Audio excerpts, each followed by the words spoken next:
This is our penultimate episode of the series on Jim Dunnigan's wargaming history. The last episode will be Jim answering your questions. Post them here in the comments section. Welcome, Jim, Al, and Austin. We're continuing our discussion of the history of SPI and Jim's efforts in wargaming. Today we're going to talk about something that's close to all of our hearts. The one game that it was near the end of your tenure at SPI, Jim, but the idea for it had been around for, I know, since 1978 at least, because that's where I've seen some comments in Strategy and Tactics about it. In fact, I think it was under another name at one point, but we're going to talk about the empires of the Middle Ages and then taking it and evolving it into the 100 Years' War, a game that Al, Jim, and myself were involved with in the late. I think we started the project in 79. Yeah. Well, you started it in 79, but I got involved in 89. And we took it to. Okay. Yeah. That's right. Yeah, it was the 80s. Yeah. Yeah. So we took it to Genie, and then it was online for Genie, which was General Electric's competition to CompuServe, and then we went over to AOL for a while, and then that ended, and we took it to the internet for some time until we decided to shut it down because we just couldn't compete with what was out there, and we didn't have the money to invest in an uplift to get the game looking better. So, but let's talk about Empires of the Middle Ages first. Do you remember what it was? The development name for it was, because I believe it was not Empires of the Middle Ages. I think it was just Empires. Okay, that could be. This is 4 years ago, so memory gets a little faddy. Yeah, I've been kicking around for a while. I never had time, as time went on at SPI, I was spending more and more of my time on business stuff. And of course, in the late 70s, we had that huge burst of inflation, and that caused financial problems. And then there was D&D, the fantasy game, which we got into. I forget when our first science fiction game came out. Star Force, I think it was called. But anyway, that surprised us. It did extremely well. I mean, it did okay on the feedback, but when it got out to the marketplace, there were a lot more people who never, didn't know about Strategy and Tactics magazine, who were into that sort of thing. Same thing with games like, D&D, fantasy games. So, feedback has its limitations, the feedback system.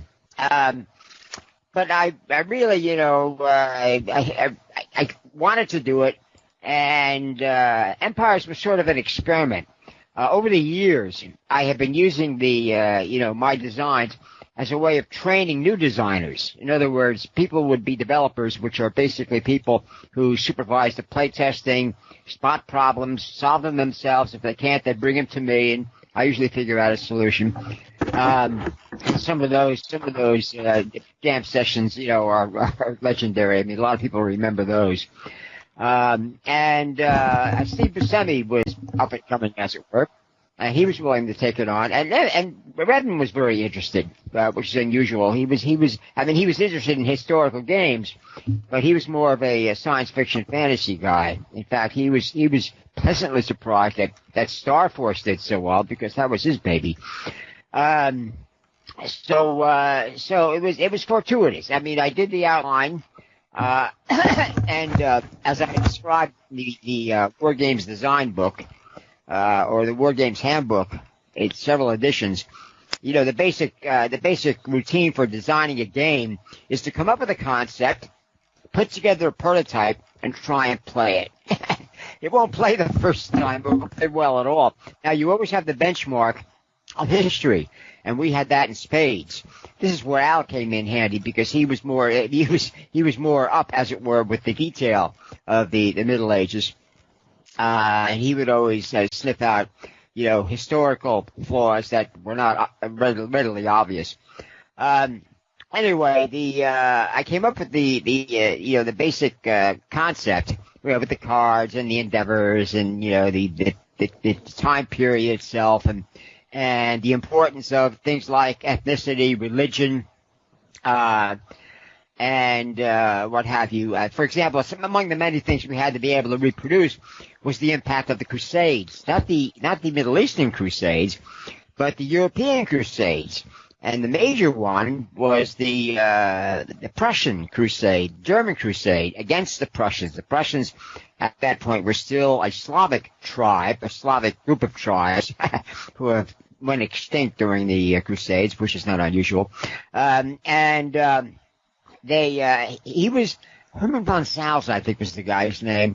He went to the Pope for the official imprimatur to conduct a crusade in the 13th century. It was 12-something. At the time, the Mongols were burning down Baghdad. The Pope said, yeah, Domini, go do it. And because the Pope was more interested in the Middle East, because the Middle Eastern Crusades were mainly about protecting Christians who wanted to visit the Christian holy places, which the Muslims insisted were now Muslim holy places. And that got a little sticky. Actually, it still is. But anyway, that was one of the many things we had to handle. We also had to handle the continued activity of the external invasions. The Mongols, obviously, they came in and they could have done a lot more problems. The plague, which was a big thing, we had to get involved with that. Also, the stability of empires. So we started off with historical leaders, and they evolved. I forget the exact mechanism. Like I say, it's been 40 years. But everybody involved in the game, including Redmond, became very expert in the details of medieval history. All sorts of that. Redmond, some guys got irked at Al because, I said, Al, I take Redmond aside more than much. I says, Al keeps us straight, honest, and somewhat above criticism. And that appeals to his art director's heart.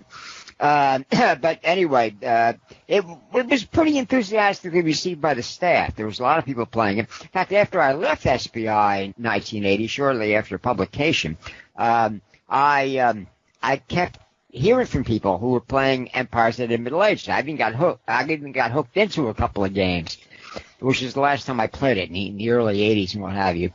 But as is my custom with the games I design, my entertainment is designing them, solving the problems, playing them.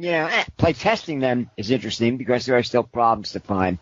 But Empires, went out in pretty good shape. I think there was Decision Games when they took over the copyright. They did a second edition. Yeah, it was after 11. Yeah, they've done another edition of it. It was received well. People were excited that it was back in print. I think you might still be able to buy it. There was some criticism that they sort of messed up the map. I don't know what the issues were there. Yeah, they changed the map, and they became. There's always something. I mean, the one thing I'll hand it to Decision. They're run by gamers, so that's a plus. And basically, to come out with an improved version of a game, all you have to do is collect the criticisms, the errata, as it were, and the obvious errors. Some are just, style errors. I don't like it working this way. I mean, I would always tell people who criticize games, I says, well, design your own version. And they'd laugh, and no, don't mock me. I said, no, I'm serious. The nice thing about manual games is if you've played them at all, and if you've played them enough, you can tinker with them. I mean, and we encourage that. In fact, some games, this presages the computer games where they had, editing tools for the players to create their own, levels or whatever the case may be. In fact, Sid Meier, who came out with his own take on that sort of thing, Civilization, which I think first appeared in the early 90s, when DOS machines were capable of sufficient graphics to support a game like that. I believe it was very chunky graphics. I followed that. I'd buy copies of it up to Civilization 4 because I was curious about how they improved it and again, addressed user, criticism. Yeah, they're up to Civilization 6 now. In fact, or whatever. Yeah, I've avoided buying it because it's such a time sink for me. So I would load them up, play a few times, not throughout the whole thing, but yes, they are a time sink. And then delete it. But I didn't get Civilization 5 because I check out the reviews and what have you, and it said you had to play it connected with Steam, I think it was. It had to be an online collection. And one of the problems with my doing it, well, I didn't like it on general principles, but anyway, is when I was, more or less, working full-time downtown, in order to work at home, I had certain security systems installed on my PCs. And this is one reason why I'm still to this day, running Skype off my Mac laptop instead of my main machine. I've tried it a few times. Actually, that security system has been removed, but, force of habit. But while I was still in force, I could download Steam, I can install Steam, but if I tried to use it with a game on my machine, remotely, all sorts of errors. And I inquired of the guy who supplied that system. He says, no, it won't allow. Just like with Skype, doesn't trust Skype, even though Skype is pretty secure. So anyway, I said, all right, screw it. I don't like on general principle playing a game like that. And, I don't know how far it had gone. Again, I'd read reviews and what have you. It still sells, so obviously it's succeeding. But that was something bound to happen. In fact, I think once when I was down in Texas, Al, when you were down there were some guys from, I guess I was giving a talk at that group, with that, whatever that convention or group meeting was. There were some guys from Microsoft who were old SPIers, and a couple of them came, and Microsoft had done a game, it wasn't called Civilization, it was called something else, but it was basically about, in fact it was real time. In other words, it wasn't turn-based, but they said, Civilization was an inspiration. They paid homage by borrowing as much stuff as they could from it. But, I said that was smart. And they said, yeah, you told us to do it. I said, indeed, I did. I suggested it. Don't say I told you.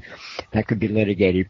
And that continues, so the basically, Civilization genes are in all modern, games of that type, which deal in, long periods of history and many of the details. And as I talked about the last couple of times I went to the conventions and we gave all those talks, the SBI staff in general, I had the Napoleon at IBM talk, which I think the first one was in 78.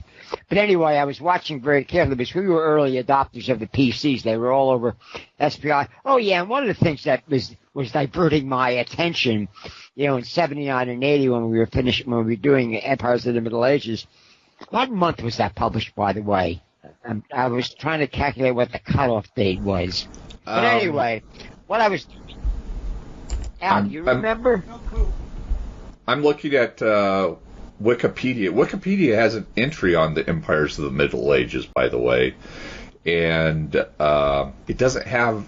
It has the year, but it doesn't have the month. So it's 1980. Yeah, the month was I left in late September, I think it was 1980. Anyway. We usually got a game out about 2 months after, we locked the design. And I tried for years to get the book publishing industry to use the same tools, and they eventually did, but I was banging my head against the wall most of the time. Anyway, the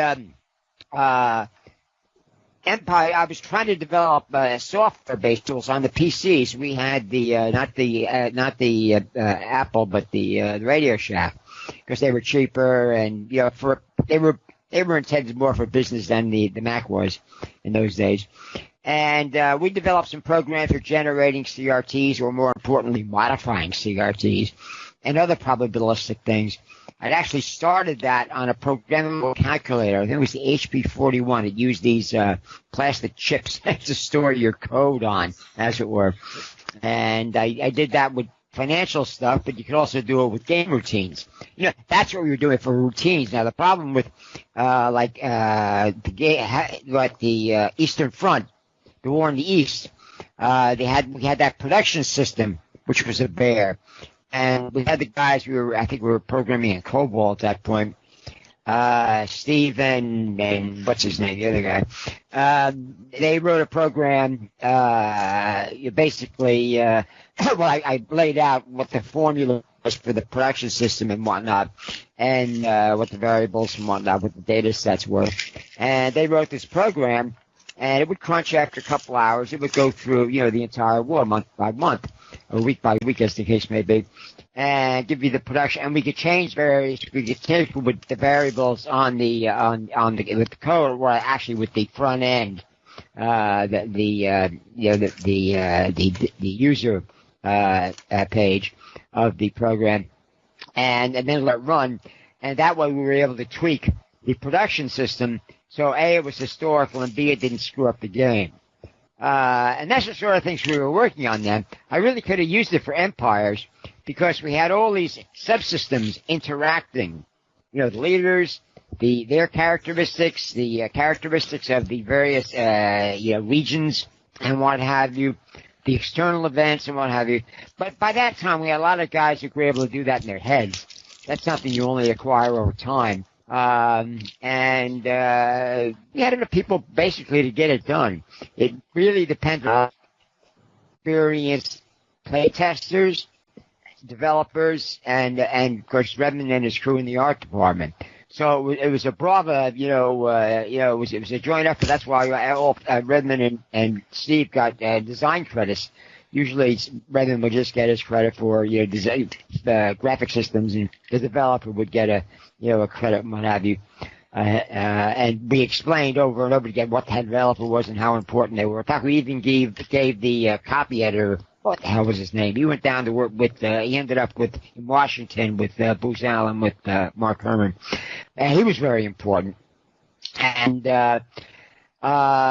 so it was a good game, because SBI had really reached the peak of its capabilities in terms of it turning out, complex systems, in a playable form. Because I was always a nut on playability.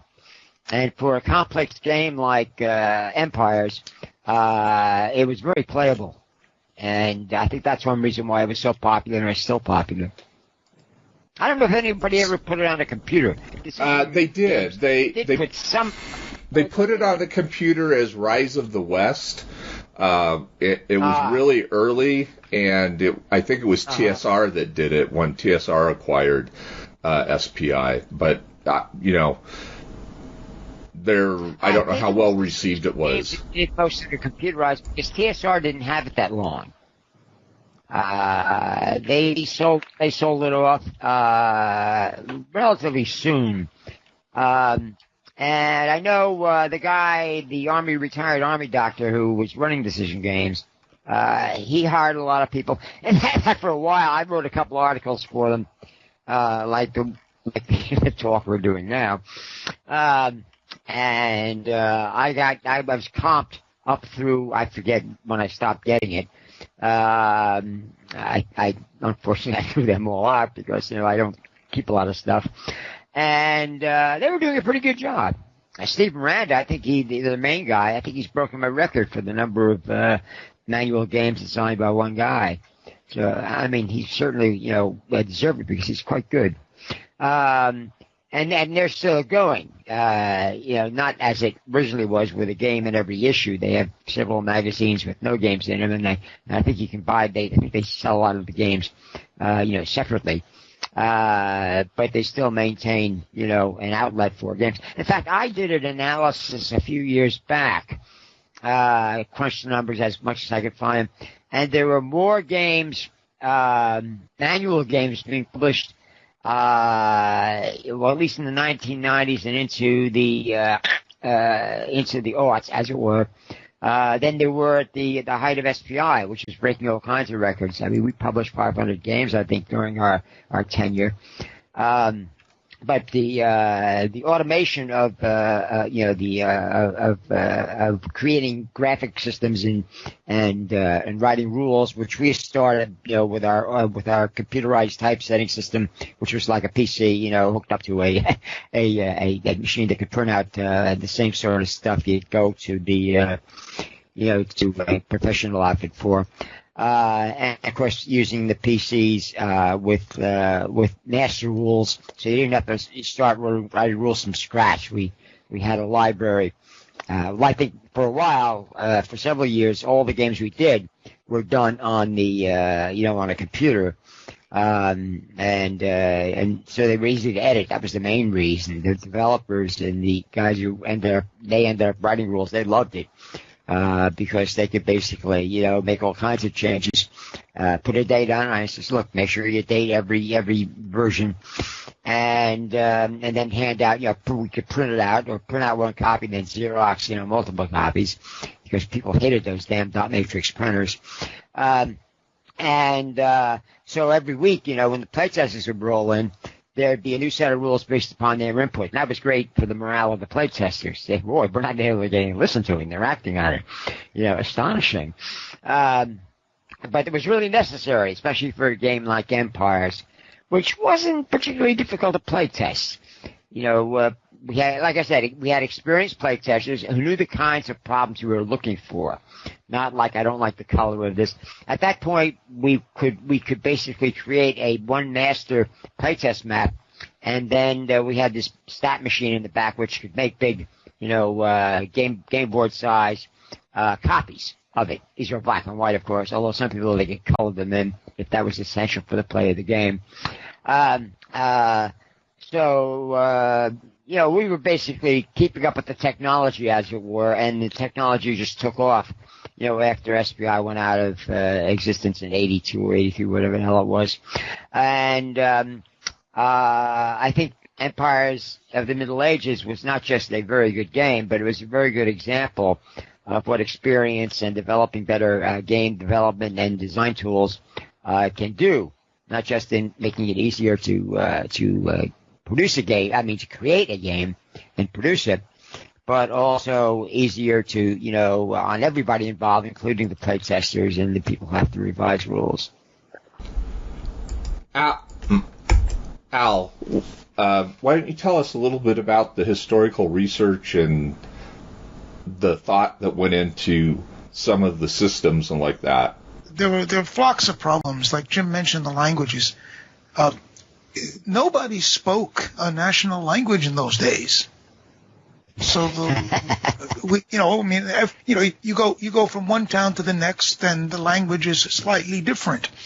You go 50 towns further, and you may not be able to understand them, but you're both supposedly speaking French. Obviously it's more likely you're supposedly speaking some degenerate form of Latin. So there was a lot of need to just figure out which of the broader dialects, we'd work with. We didn't want too many, but we did need to have the variations in there. Then of course, many of the regions are, how should I put it? Could have really weird ownership. In other words, it's sort of like when the kings of England were also the dukes of Normandy, it creates that was a simple example. There were guys who had allegiance to 3 or 4 different states, and we had to systematize those. And I'm trying to remember some of the weirder things, but I can't at the moment. It's a long time ago. You had to deal with religion. Religion, yes, of course. Yeah, the several varieties of Christianity. And then, of course, there were some pagans on the fringes there, and the Muslims and on the other fringes. The big difference between doing it actually is more complicated than like doing the Roman Empire, because at least you have one government, and here you have flocks of different governments and different groups and organizations claiming to be in control. I guess you could sort of say some of these states were like Austria-Hungary, where there was this German guy in charge, but then so the Germans were on top, but then the Hungarians were second, and then there were this group and that group and the other group and so on, and they were all supposedly one state, when in fact, of course, they weren't. But trying to figure that out was very difficult.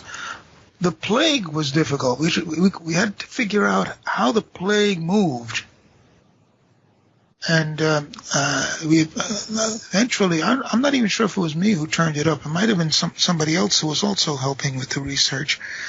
Someone turned up a paper that sort of had an almost month by month,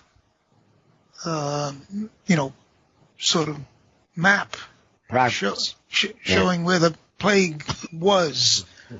Over the I guess it was roughly 2 years, I think, or 3 years, and that was like great, because then you could at least figure out how fast the plague spread. I think we worked it out. Was it 2 miles a day or something? Was the something like that. And another interesting angle to that was there were many parts of Europe that never got the plague, or at least not in the first go round. Yeah.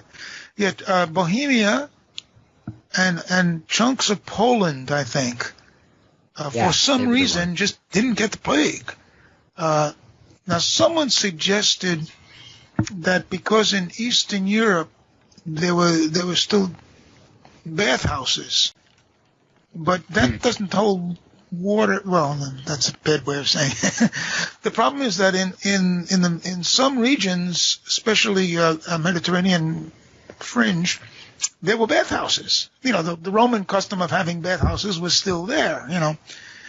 And so people were relatively cleaner, or at least the fleas had got drowned occasionally. But we did have to try and figure out.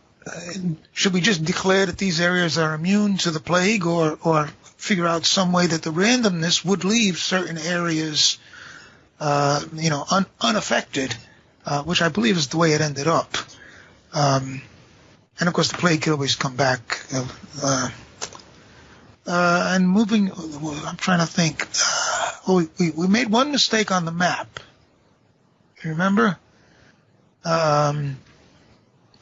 One province didn't have a link to the country that it was, the larger group that it was supposed to be associated with or something, and so we had to put in a note saying draw a line. Can you remember that, Jim? Oh, right. Yeah, because there were a lot of areas in Europe during that period, and subsequently up to the 19th century, that were separated from the entity, the larger entity that they were a part of. But for purposes of our game, we had to have some way to link all the areas and what have you. And I mean, the Habsburgs were a good example of that. They had the Netherlands, they had Spain, they had parts of Italy, et cetera, et cetera. But the Netherlands really stuck out like a sore thumb because they were in the middle of, all this Protestantism. And of course, eventually the Dutch, chased the Spaniards out, but the Spaniards, they hung in there for a long time. Yeah. One of the things, just thinking about, how much easier it would be to do the game today. Oh, yeah. because we have so much access. To where before we had to go to the library and well, that too. Yeah, just the physical task.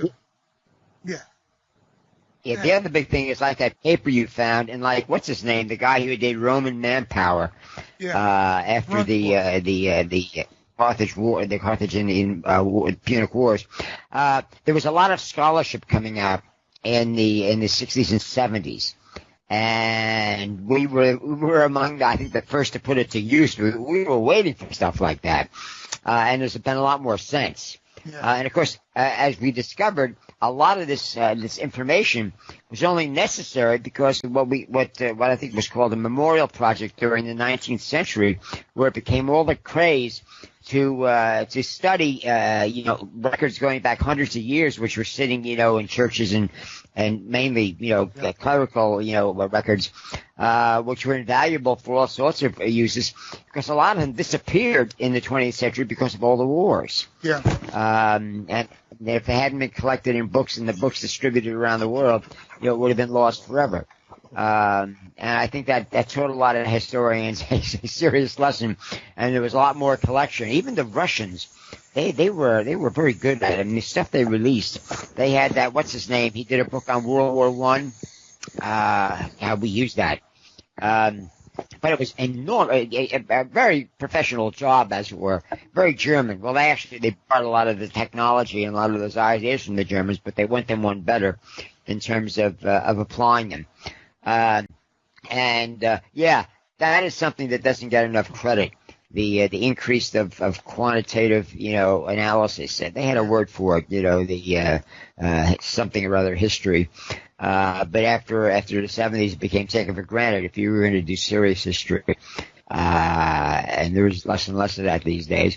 You had to be able to, put the numbers out there, verifiable, numbers agreed upon. I mean, the worst example of how that came to be abused was when they started this whole global warming thing. It's eventually had to be changed to climate change, which of course the climate's always changing, and we found that out when we were doing Empires of the Middle Ages, because you had the Little Ice Age, which began just before the plague arrived, a couple of decades. In fact, it was one reason why the plague spread, because it did enormous damage to Europe.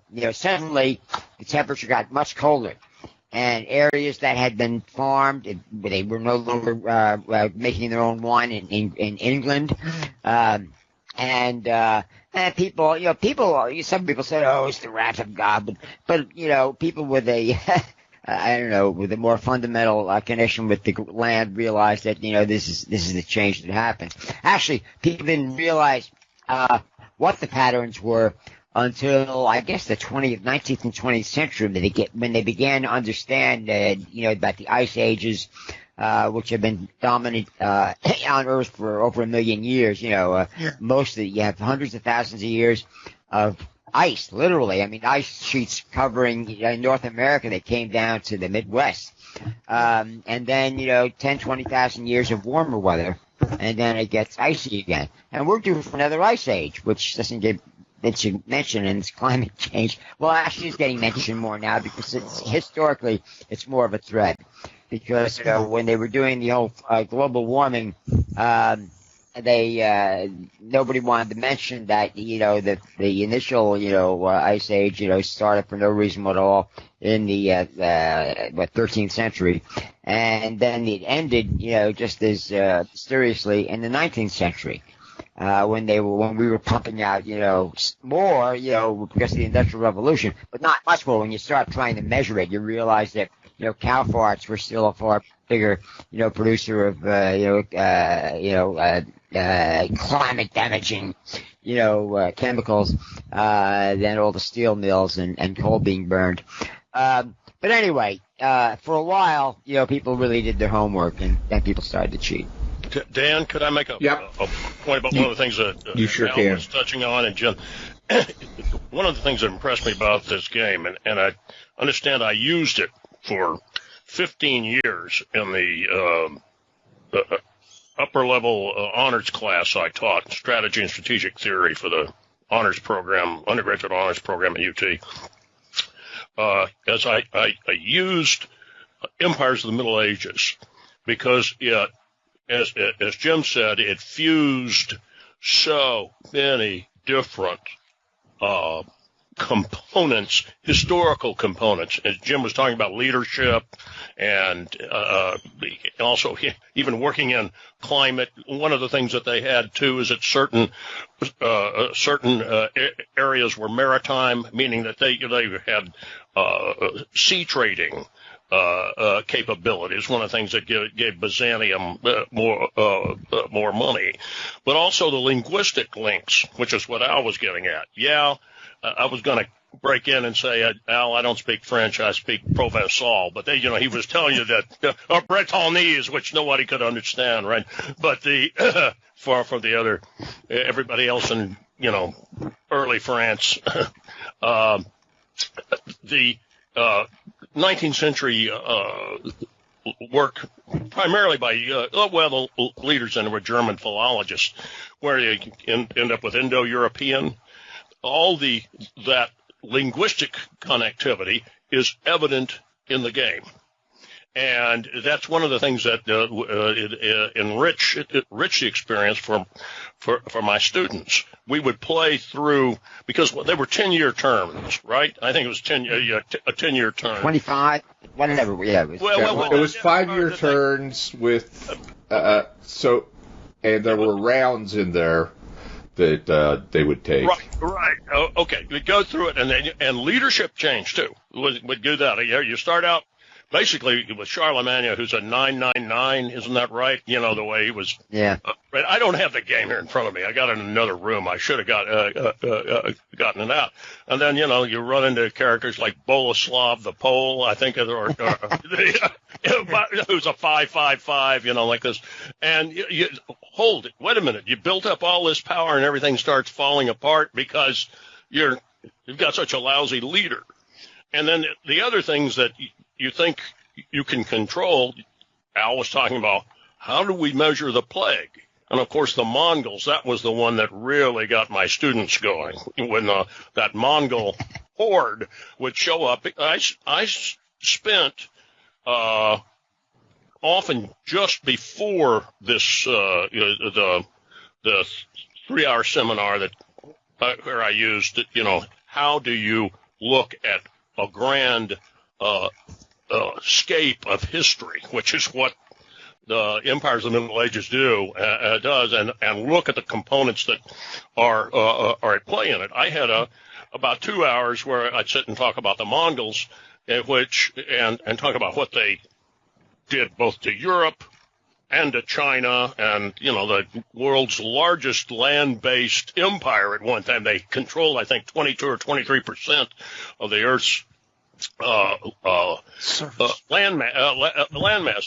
But that Mongol horde would just show up and move around erratically and destroy all of the work that the Slavs or Eastern Germans or whatever you had managed to put together in northern Italy. The same thing. It was also a Viking sea raider.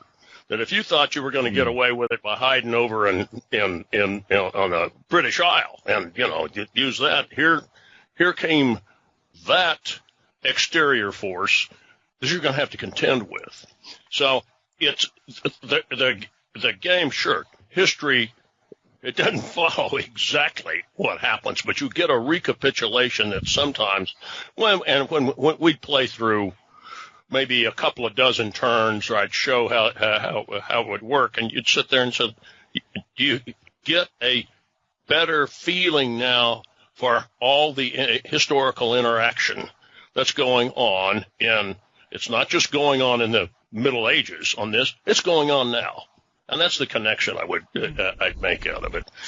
Yeah, one of the things I wanted to get out there in the game was the fact that one reason empires were built was because you not only established a military and political control over an area, but you basically changed its culture. In many cases, you would change its language. That's what the Muslims did. The Arabs from Arabia, a lot of countries that had spoken different languages before the Arab explosion, as it were. At the beginning, that's about the 600s actually. The Islamic expansion was already completed its main sequence, as it were. But they forced captive, conquered countries to adopt the Arab language. It didn't always succeed, but it did, in many areas, because, Islam is a religion. It's not just a religion. It's a religious and political system. And that means, you're not really a pure Muslim unless you're doing it in Arabic. That's why they will still kill in some parts of the Muslim world. You can get killed if you come out with a translation of the Quran. I mean, it's generally accepted now, but for a long time it had to be in Arabic. And if you wanted to learn, the Quran, you basically had to learn some Arabic. I mean, you learned it by rote. You basically, a lot of guys, and it was mostly guys because women weren't educated. They simply learn by repetition, by rote. And some of them learned what they were actually saying, in their own language, but it was haram. It was forbidden to do the Quran in a translation. It was the same thing with the Bible for a while. It had to be in Latin and what have you, and it was considered revolutionary. That was one thing that happened during the Protestant, Reformation. Everybody wanted to translate the Bible into their own language, and that's one reason why the Church of Rome was opposed to it. The Italians, who dominated and still to a certain extent do, the papacy, they wanted to keep everything in Latin because they realized that if you translate the Bible into English or German or French, whatever, it's going to take the characteristics of the nation that it's in. And empires of the Middle Ages tried to show that. I mean, it was an important factor in the permanence of empires and in the movement of languages and religion, and basically culture. The Germans, I can't say it was worth the slaughter, in imposing their technology and their culture on the Slavs. But eventually there was a merger. In fact, up until now, I know it was lasted during World War II. Hitler didn't scrunch them out. There was still a large community of Slavs in Germany. They were south of Berlin, the Wendish. The Wends. And they what they did was they did what a lot of if we had the game extending off the board as into the Mongol lands, the Mongols were very, very, very they were not a horde, they were not barbarians, they were very intelligent. And the reason they destroyed so much stuff in the Middle East and Europe was because they basically give you a choice. You surrender or we're going to kill you all and destroy your cities. And in some parts of the world, like Europe and the Middle East, they refused, and that's why Baghdad got obliterated. I mean, that had a major impact on Islam. And these weren't. Well, they were the reason they were random. The horde is simply a word for a military. Army just means army. Horde means army. Well, it's a section of an army, order. But anyway, the Mongol units forces that moved into the Middle East and into Europe were basically a reconnaissance by force. They were simply scouting, trying to find out, was it worth a major invasion? Because one thing the Mongols depended upon, and first they had a military system that depended upon heavily armed warriors, just like the original Persians in Roman times, where while the Romans were marching around with their very cleverly designed, organized legion and what have you, the Persians were basically on horses, without stirrups yet, but they had plate armor. The horses were armored. They were using the compound bow and spears. And this is what the Byzantines adopted and called them cataphracts. These were the ultimate, mounted, until the Mongols showed up. The Mongols dispensed with a lot of the armor, but basically they organized the army. They had a large force of basically everybody could use the compound bow. But their tactics were they'd send up one unit of the army in and to pepper them with the arrows. And remember, the compound bow enabled a horseman to use a bow with the power of the English longbow, except it was much smaller and compact. It required almost as much, muscle power, but a little less. It was more efficient, shall we say, than the longbow, but it was more difficult to produce. It was quite an invention. But the Persians had it, and the Mongols had it big time. And the Mongols obviously were superior because when they rolled into Baghdad in 1230, something like that, they had to roll through Iran, and Iran got pulverized twice, which they never forgot. And that was all because of the changing of the civilization changes. When the only reason the Muslims conquered the Persians was because the Persians were having one of their periodic civil wars.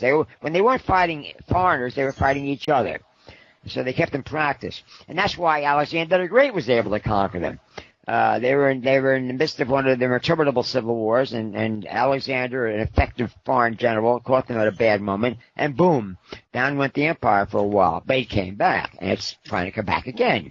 But the thing is, we had to build that into the game, and if we had it extending, into the great Eurasian, plains, we would have had to involve things like what the Mongols were doing, where they would basically absorb a lot of areas. They say, well, hey, we've heard about you guys. You're the real deal. We surrender. And that's why a lot of former enemies, like the Turks in particular, many flavors of Turks, eagerly joined the Mongols. Well, these guys are similar to us. We got the funny eyes, and we ride horses, and we got these compound bows, and they're winning, so let's go with them. Because the Mongols, in general, did it mainly for the loot and the sex, not to put it too undaintily. And they later discovered that when they started doing DNA tests, and they found out, a large percentage of the East Asian, the population of the former Mongol Empire could be traced back to a small group of ancestors.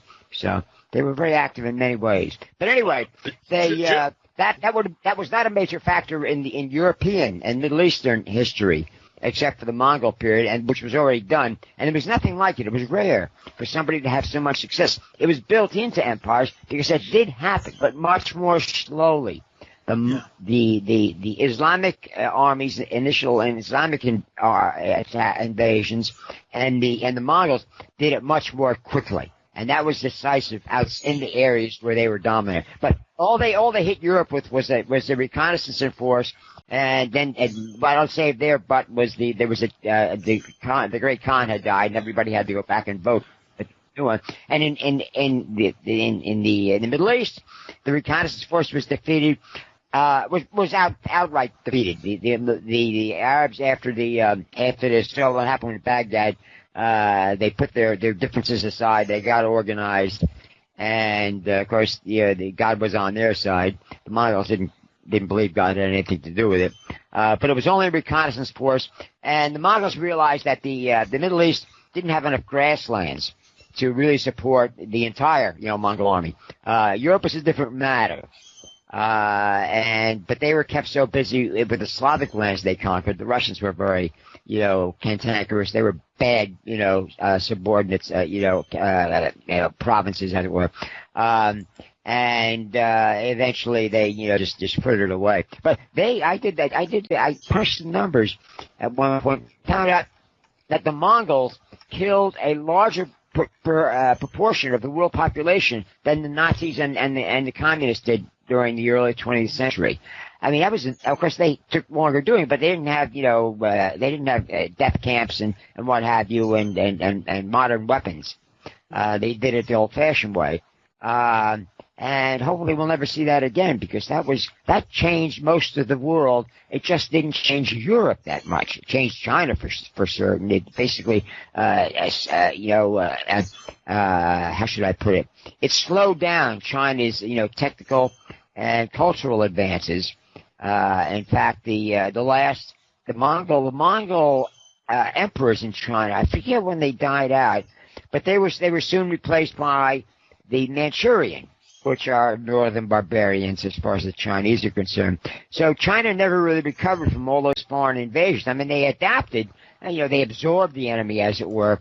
But that was one reason why they were not in any way prepared to deal with the the appearance of the Europeans and their ships with all those like firepower. And the one thing people don't realize, cannons were a big deal, but they were devastating on ships.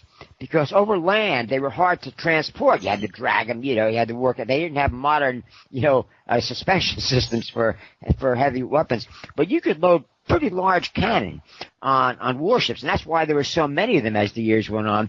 Because if you want, and most populations then as now live on coast along rivers and what have you, riverways, because that's the easiest way to trade. That was one way we traced the flow of the plague. But there were some areas, especially like in Bohemia and Poland, where there weren't that many rivers going in there. And at one point we thought, well, that must be it, so we used that as a primary criteria. But those warships, European warships, a squadron of European warships would have like 100 cannon, several hundred cannon. And they could come in and basically reduce a city to rubble, within hours. And that impressed me in more ways than one. So, Jim, go ahead, Al.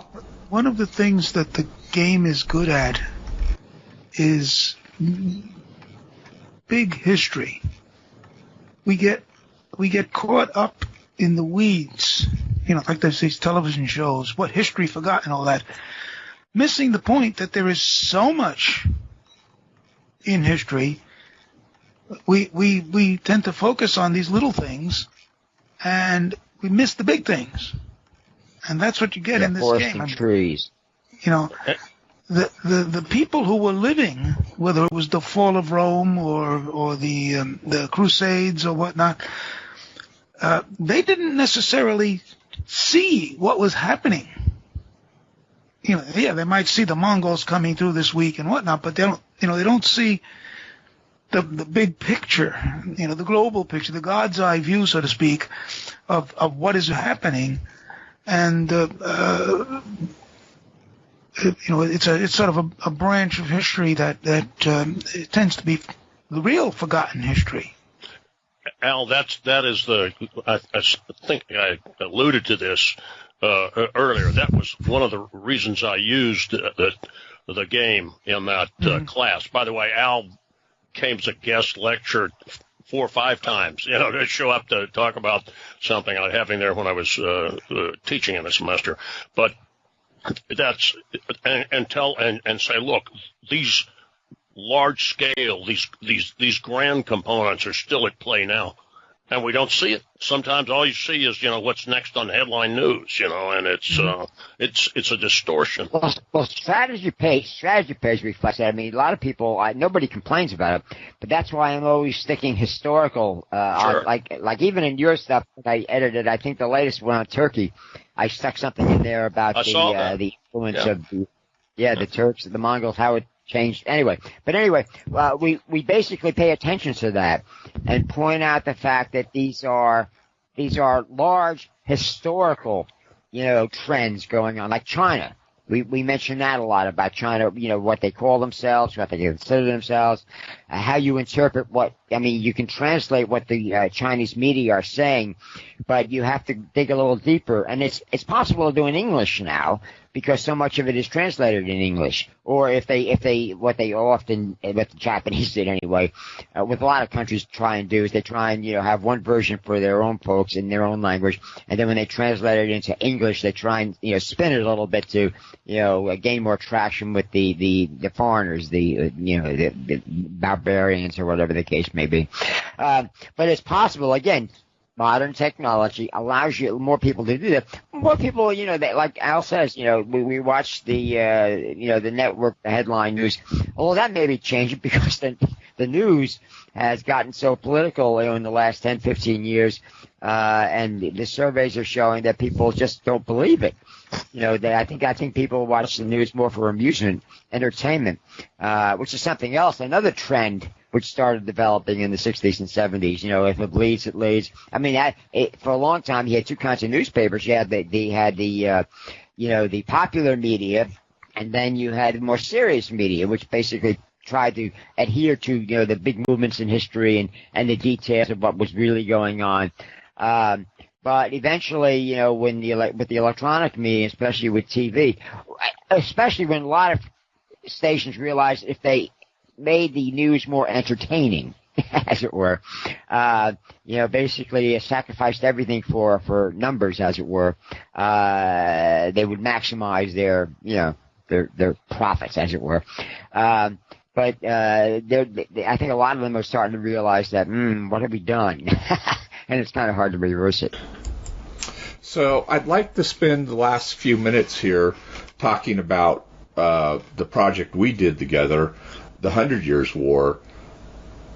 The actual impetus for the 100 Years' War, you guys had back in, I think I found a S&T 70 where it's mentioned of doing an 800-player game. Yes. So and it would be adjudicated by the computer, right? And it would be turn-based because there was no internet. Right. Everybody would meld their moves in, and this was going on other companies had started this same type of thing up, right, at that time. Yeah. So, and when we thought we could do it better because we're the historical games people, right? Yeah, and what we did, 100 Years' War started out that way, and for a while it was very successful, especially when we got over to AOL. They were in that one period of enormous growth and what have you. We were making some real money off of that. But as Dan pointed out, they were the massively multiplayer games that, this particularly designed with the graphical interfaces and what have you. They were flooding in. There were many large companies, non-game companies, which were investing in that.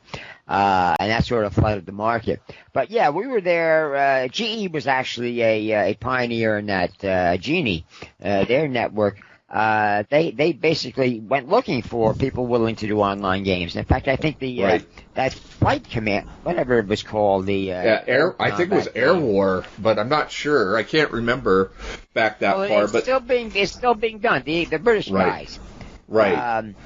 And I think they're still in business. Right, and they had one of the first online fantasy games, multiplayer fantasy games.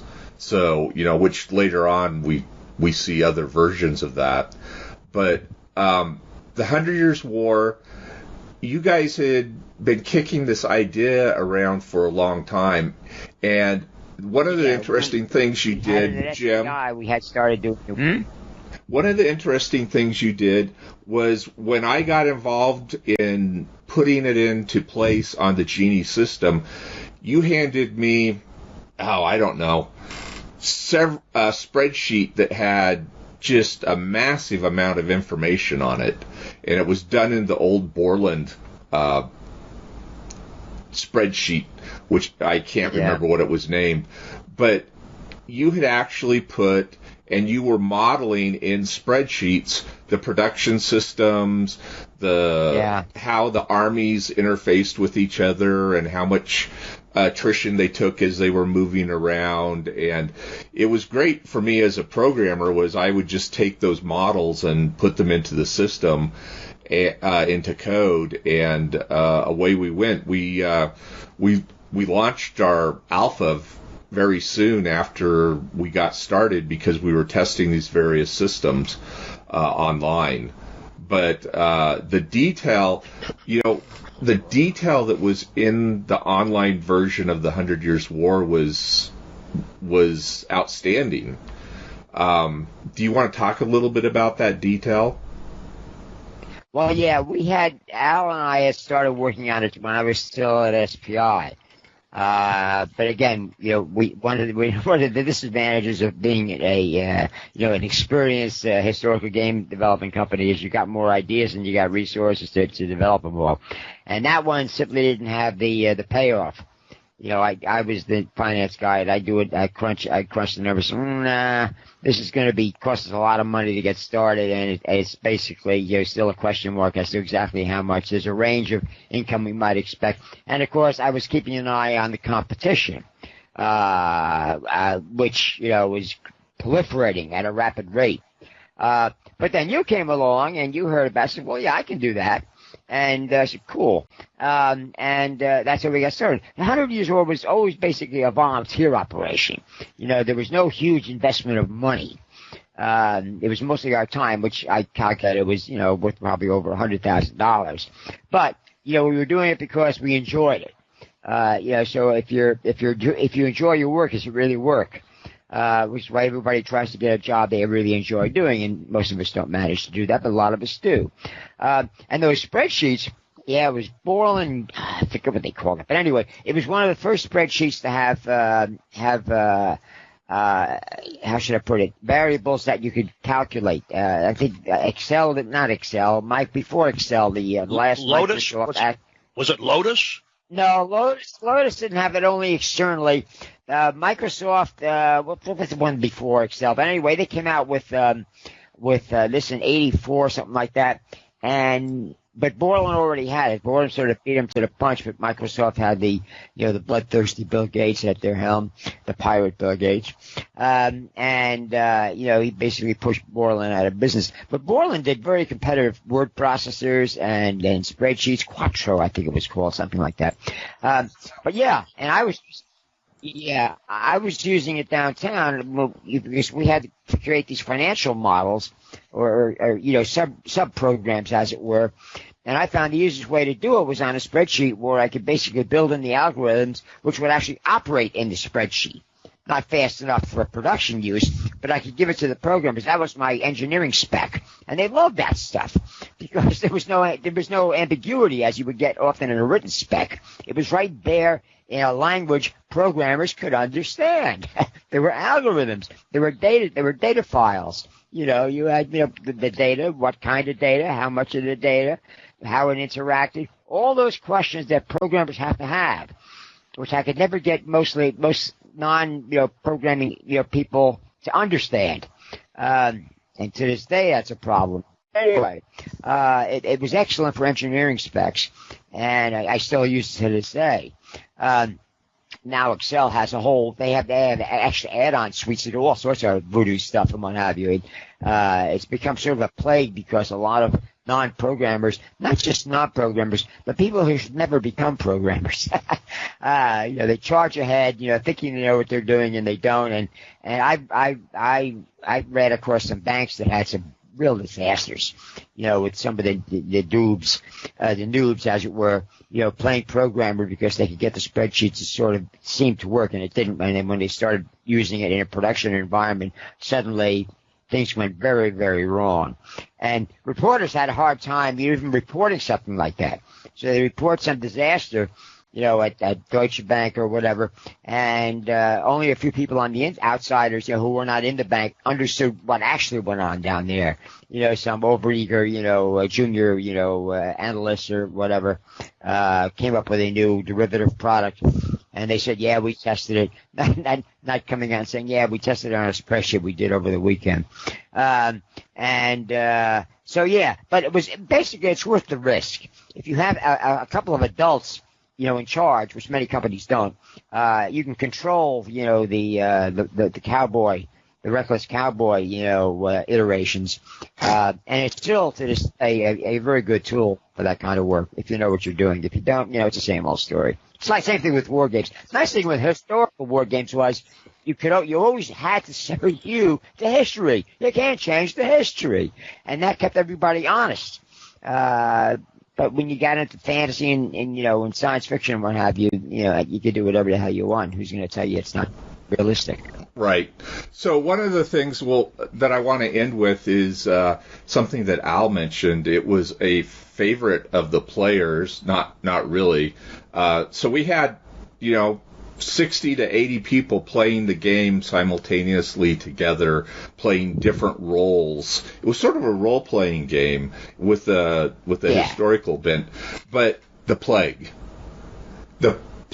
would start randomly and slowly eat up the countries, and you could, like you talked about, you could have areas that got skipped, and it would move across, and it took a while for it to jump the English Channel and have an effect over there. But it, as a simulation, it was fascinating to watch it just go through Europe and decimate these areas and decimate the armies and the men-at-arms that these and the economies. Right, and the economies. And leadership, because basically you had a lot of women like to play this game, because basically you could play, matchmaker, and you're always looking for to marry your children off to the children of successful families, people successful rules, because basically the genetics was built in there, and the more talented you were, the more likely, there was an algorithm in there for that, the more likely your children, would have those genes. Of course, some of them were idiots, and I forget I think we hid that, oh no, you didn't know yet. You produced progeny, heirs, as it were, and by then it was too late. You were married, and Henry VIII hadn't arrived yet. See, that's why we cut her off in the 15th century, because then things too many variables which were really game changers, which couldn't arrive earlier for many reasons, had to be taken into account, because 700, 1450, whatever it was basically a period that was, for all its seeming chaos, was stable. In other words, the people were playing by the same basic rules of physics as well as politics throughout that entire period. And before that, you had these organized empires, the Romans and what have you, and the chaotic. I mean, Al's done some games on, before that. And of course, after that, you had the scientific revolution, the industrial revolution, and that was a game changer. But as Dan pointed out, the major trends are still there. They're just using different tools, as it were. But it was easier to do empires in the Middle Ages, because the Middle Ages was really a period of great change, but the basics stayed the same. Well, we are out of time, and I think that's a good place to end. We still have the 100 Years' War site up. It's the100yearswar.com if people want to go see it. We don't have any games running, but you can go look at Jim and Al put together a book on the 100 Years' War that's online, and there's other information up there about the game, and so you can take a gander at that. So if you buy Empire of the Middle Ages from Decision Games and you go look online, you can sort of see the whole trend of what happened. But it was certainly fun to take your ideas and Al's research and put it into the computer and make it come alive, like it hadn't been able to in the detail that we did. Individual fiefs and barons and like that you weren't able to do in the board game because you just couldn't deal with that much detail. But we still have people contacting us and telling us the game was a major part of their lives and they still remember it, and the stories we could tell. But we'll leave it at that.